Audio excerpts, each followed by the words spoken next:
আবারও সাধারণ মানুষের পাশে সাগরদিঘির বিধায়ক বায়রন বিশ্বাস। এসআইআর প্রক্রিয়া শুরু হওয়ার পর থেকেই সাধারণ মানুষের পাশে দাঁড়িয়ে এক মানবিক নজির গড়ে তুলেছেন সাগরদিঘি বিধানসভার বিধায়ক বায়রন বিশ্বাস। প্রশাসনিক কাজকর্মে সীমাবদ্ধ না থেকে তিনি নিজে বিভিন্ন এসআইআর হিয়ারিং ক্যাম্প ঘুরে ঘুরে পরিদর্শন করছেন এবং সরাসরি জনগণের সমস্যার কথা শুনে দ্রুত সমাধানের চেষ্টা চালাচ্ছেন। বিশেষ করে মহিলা, অসুস্থ, বয়স্ক মানুষজন যাদের এসআইআর হিয়ারিং ক্যাম্পে ডাকা হয়েছে তাদের ভোগান্তি যেন না হয় সে বিষয়ে শুরু থেকেই অত্যন্ত তৎপর বিধায়ক। দীর্ঘ লাইনে দাঁড়ানো, প্রয়োজনীয় নথিপত্র নিয়ে বিভ্রান্তি কিংবা শারীরিক অসুস্থতার কারণে কেউ যেন হয়রানির শিকার না হন সেই লক্ষ্যে প্রতিটি হিয়ারিং ক্যাম্পে বিশেষ নজরদারি চালাচ্ছেন তিনি নিজেই।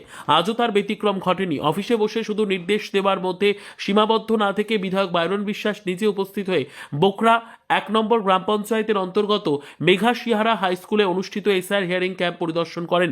ক্যাম্পে এসে তিনি সার্বিক ব্যবস্থাপনা খতিয়ে দেখেন, সাধারণ মানুষের সঙ্গে কথা বলেন এবং তাদের সমস্যার কথা শোনেন।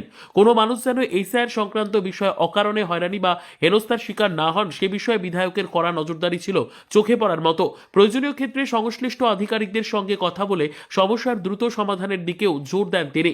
বিধায়কের এই মানবিক উদ্যোগে খুশি সাধারণ মানুষ। ক্যাম্পে উপস্থিত অনেকেই বিধায়ক বায়রন বিশ্বাসের ভূয়সী প্রশংসা করেন। তাদের বক্তব্য, একজন জনপ্রতিনিধির কাজ শুধু বন্ধ কক্ষে বসে নির্দেশিকা জারি করা নয়, বরং জনগণের পাশে দাঁড়িয়ে বাস্তব সমস্যার সমাধান করাই প্রকৃত দায়িত্ব।